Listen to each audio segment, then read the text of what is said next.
मुझे मैं एक बात बता दूं आपको, एक बात बताऊं। मैंने बताया पढ़ाने क्यों शुरू किया।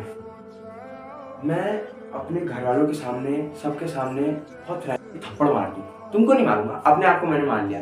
तो मेरे को दर्द होगा, तो वही जो दर्द होगा उसी को कहते हैं कॉन्शियस पढ़ने की चाहत।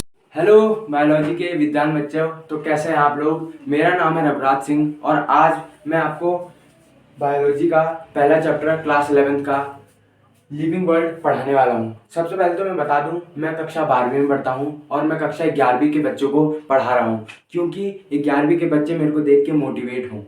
तो मैं आपको बताना चाहूँगा व्हाट इज़ लिविंग। पहला हमारा सवाल आता है व्हाट इज़ लिविंग। लिविंग होता क्या है। तो लिविंग ये होता है कि जितने भी लोग सांस लेते हैं या जीते हैं, जो जी रहे हैं, जो रिप्रोड्यूस कर रहे हैं, वो सब लिविंग होता है। The organism which reproduce is all are living। जितने भी लोग प्रजनन कर रहे हैं वो सब लिविंग आते हैं। तो मैं आपको बताना चाहूंगा लिविंग के दो फीचर्स होते हैं। पहला फीचर्स मैं आपको बताता हूँ, देखिए पहले मैं इसको मिटा लेता हूँ, क्योंकि मिटाएंगे नहीं तो हमारे पास बोर्ड छोटा है और हम आगे को लिखेंगे कैसे। तो पहले मैं बता देता हूँ लिविंग के दो फीचर्स होते हैं। पहला फीचर डिफाइनिंग, दूसरा फीचर्स होता है कैरेक्टर, CHARCATE। स्पेलिंग देख लेना, स्पेलिंग में कोई दिक्कत नहीं, मेरे को स्पेलिंग ऐसी भी नहीं आती है। तो दूसरा होता है कैरेक्टर। डिफाइनिंग जो होता है, जो लिविंग है और जो रिप्रोड्यूस कर रहे हैं वो डिफाइनिंग होते हैं। जो लिविंग है लिविंग, और कैरेक्टर वो होता है लिविंग है, जो नॉन लिविंग है, जो नॉन लिविंग। और यहाँ पे डिफाइनिंग के भी 3 टाइप होते हैं। पहला टाइप होता है मेटाबॉलिज्म, दूसरा टाइप ऑर्गेनिजम्स, तीसरा टाइप होता है कॉन्शियसनेस। और कैरेक्टर के 2 टाइप होते हैं, ग्रोथ एंड रिप्रोडक्शन। तो पहले मैं लिख देता हूँ, क्योंकि पहले इसको मिटाता हूँ। तो पहला मैंने आपको बोला डिफाइनिंग का। डिफाइनिंग में कितने टाइप होते हैं, 3 टाइप होते हैं। मेटाबॉलिज्म, दूसरा होता है सेलुलर ऑर्गेनिजम्स, तीसरा होता है कॉन्शियसनेस, तीसरा होता है कॉन्शियसनेस। ठीक है, तो पहले मैं पढ़ाया था आपको मेटाबॉलिज्म होता क्या है। मेटाबॉलिज्म होता क्या है।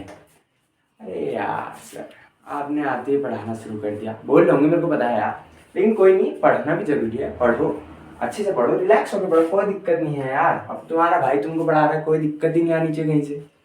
तो मेटाबॉलिज्म में क्या होता है, ऑल रिएक्शन इन सेल और living organisms, this is called metabolism. जितने भी रिएक्शन लिविंग ऑर्गेनिजम्स में सेल के अंदर होते हैं वो सब मेटाबॉलिज्म है। ठीक है, अब हम पढ़ते हैं सेलुलर। अब हम पढ़ते हैं all the living organisms made up of cells. ठीक है, तो यहाँ पे सेल्स भी 2 टाइप के होते हैं। पहले सेल्स होते हैं यूनिसेलुलर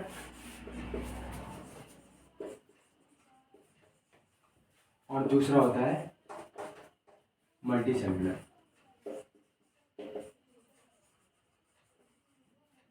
ठीक है, तो इतना हमने देख लिया। पहला होता है, 2 टाइप होता है, एक यूनिसेलुलर, एक होता है मल्टीसेलुलर। मतलब होता है कि अगर मान लो मैं तुमको एक थप्पड़ मार दूं, तुमको नहीं मारूंगा, अपने आप को मैंने मान लिया, तो मेरे को दर्द होगा। तो वही जो दर्द होगा उसी को कहते हैं कॉन्शियसनेस। यानी तुम सराउंडिंग को लेकर अवेयर हो, उसी को कहते हैं कॉन्शियसनेस। ठीक है, अवेयर और सराउंडिंग, अवेयर फॉर सराउंडिंग। तो मतलब हम सामने वाले को, हम बाहर ठंडी पड़ रही है, हमको ठंड लग रही है, हम कपड़े पहन ले रहे हैं, यानी हम अवेयर हैं। इसी को कहता है कॉन्शियसनेस। और एक कॉन्शियसनेस का एक टाइप होता है, टाइप नहीं भी कहूँ तो एक फीचर होता है सेल्फ कॉन्शियसनेस। सेल्फ कॉन्शियसनेस ये सिर्फ ओनली ह्यूमन में पाया जाता है, ये सिर्फ ह्यूमन में पाया जाता है। सेल्फ कॉन्शियसनेस सिर्फ ह्यूमन में पाया जाता है, ठीक है। कैरेक्टर, कैरेक्टर के टू टाइप, रिप्रोडक्शन और ग्रोथ। अब रिप्रोडक्शन के नाम पे तुम्हारे दिमाग में कुछ और ही चल रहा होगा, मेरे को पता है, क्योंकि हम भी उसी एज से गुजरे हैं। चलो कोई नहीं, शांत रहो। रिप्रोडक्शन दो टाइप के होते हैं, एक होता है असेक्सुअल, एक होता है सेक्सुअल। ज्यादा दिमाग नहीं चल रहा तुम्हारा, शांत रहो। एक होता है असेक्सुअल, एक होता है सेक्सुअल। तो असेक्सुअल किसमें होता है? अमीबा। और सेक्सुअल सबको पता है, ह्यूमन। असेक्सुअल किसमें होता है? सेक्सुअल किसमें होता है? ह्यूमन। ठीक है, अब हम पढ़ते हैं ग्रोथ। ठीक है, तो ग्रोथ का एक सिंपल सा फंडा है। क्या फंडा है देखिए, मैं बताता हूँ आपको, बड़ा इंटरेस्टिंग सा। अब यहाँ पे थोड़ी फिजिक्स यूज कर लेते हैं, और कोई तो यूज करता नहीं है।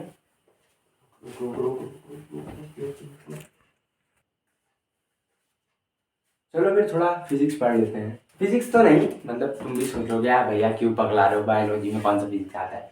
मतलब थोड़ा डायरेक्टली प्रोपोर्शनल वगैरह पढ़ लेते हैं। तो ग्रोथ क्या होता है? डायरेक्टली प्रोपोर्शनल किसके होता है? मास के और नंबर ऑफ सेल के।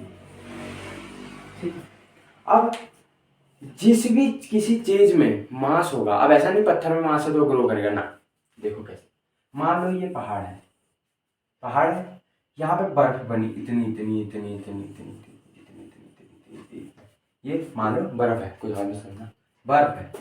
अब दोबारा बर्फ पड़ी, वो इसने इतनी इतनी बना दी। ये क्या है? ग्रोथ। इसे कहते हैं ग्रोथ। ठीक है, ये तुमने समझ दिया, ग्रोथ। और नंबर ऑफ सेल क्या हुआ? जिसके अंदर सेल जो होंगे वो बढ़ेंगे, इंक्रीज होगा, वो भी ग्रोथ होगा। जैसे हमारे अंदर वैसे तो ग्रोथ जो होता है, वो कैरेक्टरिस्टिक्स फीचर होता है। जो ग्रोथ होता है वो कैरेक्टरिस्टिक्स फीचर होता है। तो लेकिन फिर भी मैं आपको यहाँ पे एक एग्जांपल देना चाहूँगा। मान लो हमारे शरीर है, हमारे अंदर सेल का डिवाइडेशन हो रहा है, डिवाइड हो रहा है सेल, इसलिए हम बड़े हो रहे हैं। तो ये होता है नंबर ऑफ सेल, इसलिए बड़े हो रहे हैं तो ग्रोथ हो रहा है। अब हम बढ़ेंगे, धीरे धीरे करके बढ़ेंगे, तो उसे कहते हैं ग्रोथ। मेयर। अब ये इतने अच्छे साइंटिस्ट थे, पता नहीं क्या इनको बायोलॉजी पसंद आ गई। इन्होंने बायोलॉजी में 3 गोल्ड मेडल ले लिए। कितने ले लिए? 3 गोल्ड मेडल। हमसे यहाँ एक नहीं लिए जाते हैं, और इन्होंने 3 लेके बैठे हैं। बताओ यार, इनको हम डार्विन ऑफ 20th सेंचुरी भी देते हैं। Darwin of. बच्चों, इनको मैं लिखा रहा हूँ, आपको इसकी कॉपी में लिख लेना, बड़े अच्छे नोट्स पढ़ा रहा हूँ, देख लेना। और ये पेपर नीट के पेपर में भी आया था। किसके पेपर में? नीट के पेपर में क्या आया था कि डार्विन ऑफ 20th सेंचुरी किसे कहा जाता है? तो किसे कहा जाता है? एरनस्ट मेयर को कहा जाता है। ठीक है, अब इन्होंने कौन कौन सा गोल्ड लिया था, कौन कौन से प्राइजेस लिए थे? इन्होंने एक प्राइज लिया था बेल्जियम प्राइज, PRICE। दूसरा इनको मिला था इंटरनेशनल,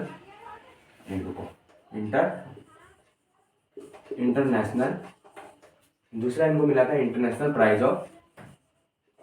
ऑफ जियोलॉजी। और बना था कॉर्फर्ड प्राइज। ठीक है, ये प्राइज इनको मिले थे।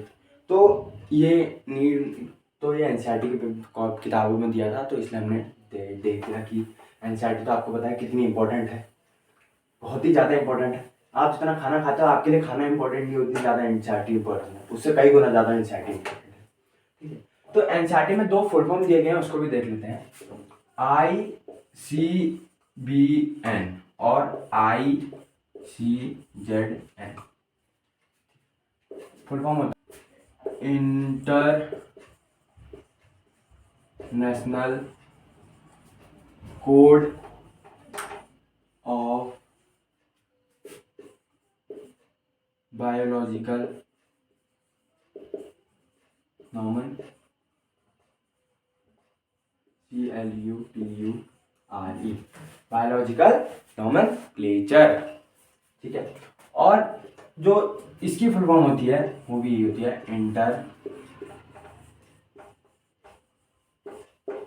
इंटरनेशनल कोड ऑफ जियोलॉजिकल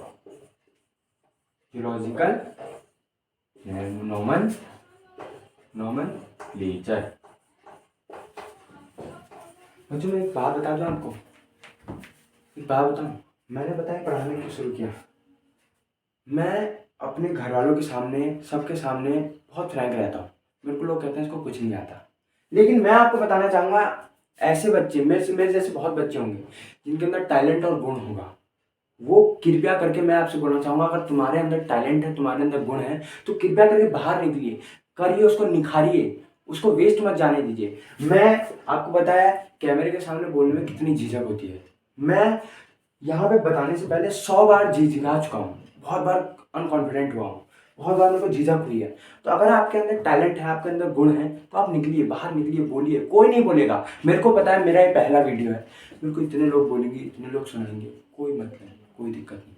आप करिए, आपके अंदर आपको लगता है कि मेरे अंदर कॉन्फिडेंट है, तो आप बाहर निकलिए, आप बोलिए, आप कैमरे के सामने बोलिए, आप किस चीज़ की नॉलेज है तो उस चीज़ को पढ़ाइए। ठीक है, तो आगे पढ़ते हैं इसमें बायोलॉजिकल क्लासिफिकेशन। और ये किसने दिया गया था, बड़े विद्वान, बड़े टैलेंटेड साइंटिस्ट कैरोलस लीनियस के द्वारा। आप बायोलॉजी में आया, पहली बार पढ़े हैं, आप नाम भी पढ़ेंगे, नए नए नाम सुनेंगे, आपको अरे यार क्या दोबारा पढ़ना पड़ेगा। लेकिन बच्चों बायोलॉजी एक ऐसा सब्जेक्ट है, वह आपको भी पता है, मेरे को भी पता है। ठीक है, तो अभी हम पढ़ते हैं बायोलॉजिकल नॉमेनक्लेचर CLUTURE। रुको बायोलॉजिकल नॉमेनक्लेचर। तो ये किसके द्वारा दिया गया था, ये दिया गया था बाई कैरोलिनियस।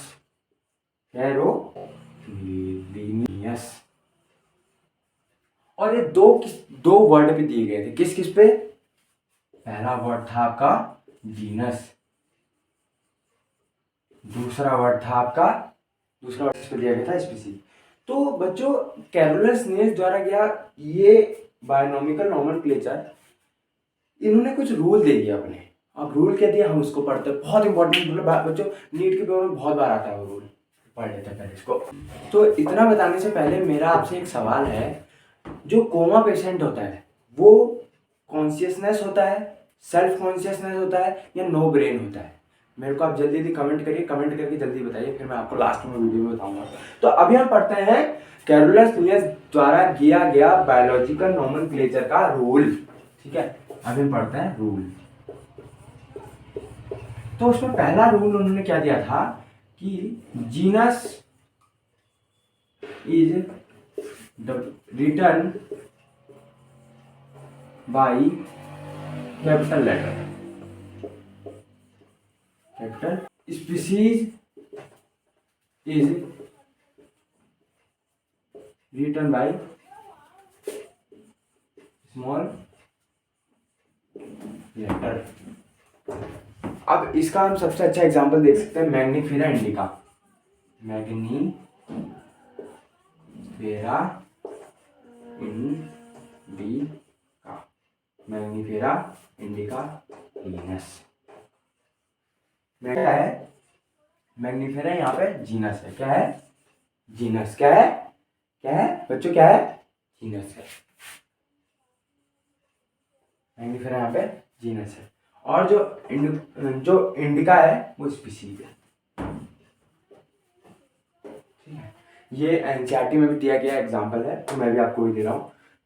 तो जीनस क्या है? मैग्नीफेरा। और तो यहाँ पे हम इतना अच्छा देख सकते हैं कि जो कैपिटल लेटर में जीनस जो होता है वो कैपिटल लेटर से स्टार्टअप हुआ है, और जो स्पीशीज होता है उसका स्मॉल लेटर से। ठीक है, तो अभी हम इसको मिटाते हैं, फिर दूसरा नंबर पढ़ते हैं। रूल नंबर हम पढ़ेंगे 2 कि जब भी हम प्रिंट में जब भी हम किसी भी स्पीशीज का या जीनस का नेम लिखेंगे तो हम किस में लिखेंगे? इटैलिक। किसमें लिखेंगे? इटैलिक लैंग्वेज में लिखेंगे। ठीक है, तो क्या है कि जब भी हम हैंडमेड रिटर्न बनाएंगे, हैंडमेड रिटर्न मतलब स्पीशीज और जीनस को लिखेंगे तो क्या होगा? वो अंडरलाइन होगा। देखो हैंड रिटर्न, जब भी हम हैंड रिटर्न लिखेंगे जीनस या स्पीशीज को तो उसके नीचे अंडरलाइन होगा। जैसे देखिए मैग्नीफेरा इंडिका ये ऐसे अंडरलाइन होगी। और तीसरा क्या है? चौथा क्या है? देखिए हम पढ़ते हैं। चौथा क्या है? चौथा पॉइंट ये है नेम ऑफ ऑथर। कैरोलिन भाई तो बहुत तेज निकले, ये थोड़ी ना सोचेंगे कि मैंने दे दिया, मैं नाम ना है कैसे ना है, नाम भी तो आना चाहिए। तो उन्होंने क्या दिया? Author name. कैसे दिया? देखिए मैग्नीफेरा इंडिका, पीछे से क्या लिखेंगे? लीनियस, और इसके नीचे अंडरलाइन।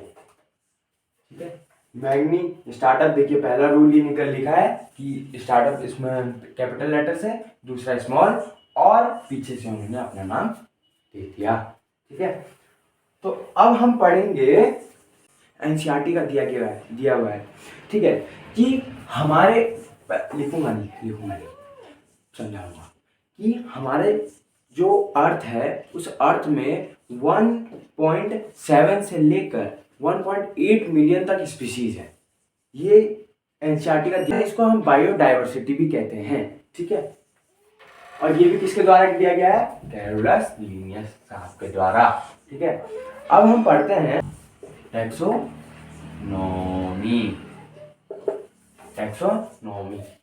ठीक है, टैक्सोनॉमी पढ़ने से पहले हम टैक्सा और टैक्सॉन का मतलब समझ लेते हैं। टैक्सा मतलब होता है जो ग्रुप में लिखे हो, जो ग्रुप में, और टैक्सॉन मतलब होता है जो सिंगल हो।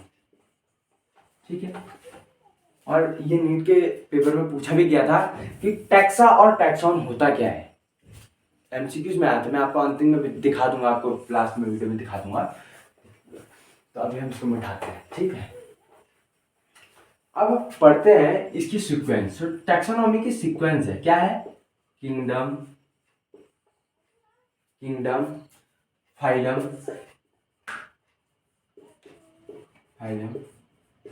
डिवीजन। फाइलम किसके लिए लिया जाता है? प्लांट के लिए। डिवीजन किसके लिए आता है? एनिमल्सों के लिए। ठीक है, फिर उसके बाद दिया गया क्लास, फिर उसके बाद दिया गया ऑर्डर।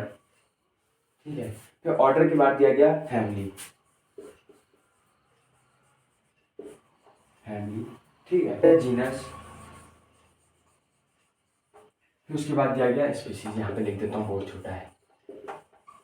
ठीक है, तो ये सीक्वेंस ऐसा लिखा गया डाउन पे, और नीट के पेपर में पूछा गया था कि सीक्वेंस बताओ, टैक्सोनॉमी की सीक्वेंस बताओ। तो पहला टैक्सोनॉमी आएगा species, genus, family, order, class, phylum, kingdom. इसको आप अच्छे से याद कर लीजिएगा। ठीक है, अब स्पीशीज क्या होता है? एक यहाँ पे बड़ा अच्छा सा पॉइंट दे रखा है एनसीईआरटी ने। स्पीशीज स्पीसीज क्या होता है? Basic unit of classification.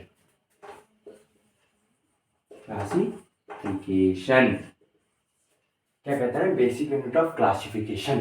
ठीक है बच्चों, इतना समझ में आया? अच्छे से समझ में आया? टैक्सोनॉमिकल एड्स, ठीक है, इस वीडियो का और इस चैप्टर का last topic taxonomical aid. Taxonomical aids. अब एड्स वाला एड्स नहीं, ये टैक्सोनॉमिकल एड्स वाला एड्स है, ठीक है। अब इसमें टैक्सोनॉमिकल एड्स में पहला चीज आती है हर्बेरियम। तो हर्बेरियम होता क्या है, पहले इसको समझ लेते हैं हम। प्लांट को स्टोर करना एक सीट में, एक किताब में, एक कॉपी में, उसे कहते हैं हर्बेरियम। जैसा कि मैं आपको दिखाना चाहूंगा, जैसा कि पहले मैं आपको हर्बेरियम दिखा देता हूँ, क्योंकि बायोलॉजी में ना प्रैक्टिकल करने में बड़ा मजा आता है। गलत मत सुनना रे, प्रैक्टिकल करने में, प्रैक्टिकल तुम्हें पता है ना, बायोलॉजी का प्रैक्टिकल कैसे होता है। तो ये होता है हर्बेरियम फाइल, इसे कहते हैं हर्बेरियम फाइल, ठीक है। अब हर्बेरियम फाइल ये होती है, देखिए इसमें सारे प्लांट, सारे प्लांट होते हैं। ये मेरे भाई ने, छोटे भाई ने बनाई है, देखिए उसने बनाई थी, क्योंकि वो भी 9th में है, अभी ज़्यादा छोटी क्लास में नहीं है। ये होती है herbarium.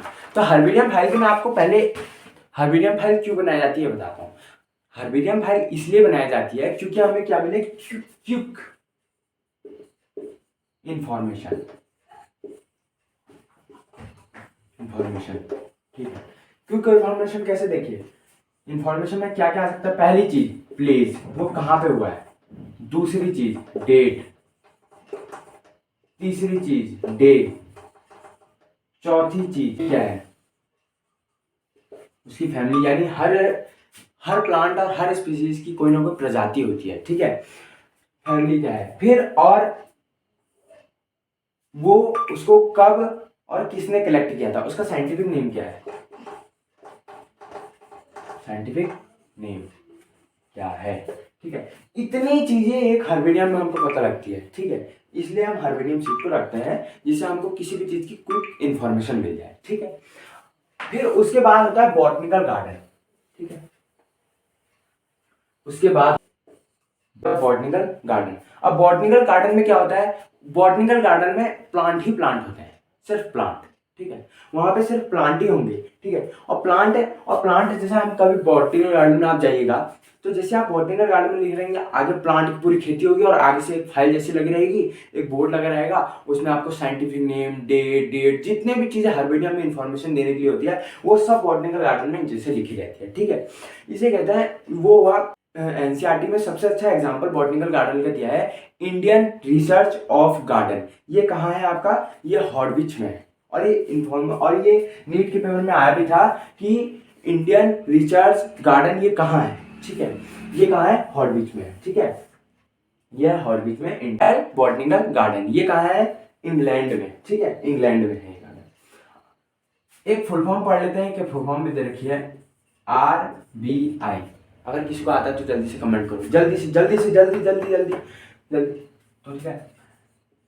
National botanical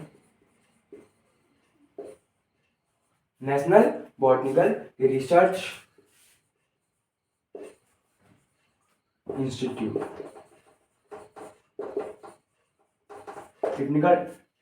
national botanical research institute, ठीक है। ये कहाँ है, लखनऊ में, ठीक है। ये कहाँ है, लखनऊ में, ठीक है। अब हम पढ़ते हैं म्यूजियम। क्या होता है, तो पहले मैं आपको म्यूजियम बता देता हूं। म्यूजियम क्या होता है, प्लांट और एनिमल की डेड स्पीसीज बचा के रखी जाती है आने वाले जनरेशन को देखने के लिए। क्योंकि जैसे मतलब डायनासोर थे, अब हमको कैसे पता लगा डायनासोर थे, क्यों, क्योंकि हम वो अभी भी उसकी मूर्ति, उसका कंकाल अभी भी म्यूजियम में रखा गया है, इसलिए हमको पता लगता है कि डायनासोर थे। मतलब आने वाले जनरेशन को पता रहना चाहिए कि इस दुनिया में क्या क्या आया था और क्या क्या चल रहा है, इसलिए हम म्यूजियम को रखते हैं, ठीक है। रिजर्व्ड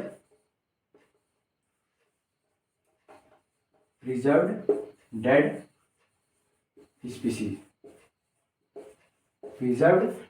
स्पीसीज, ठीक है। फिर उसके बाद हम चौथा पार्ट पढ़ते हैं। चौथा पार्ट हम पढ़ते हैं जियोलॉजिकल पार्क।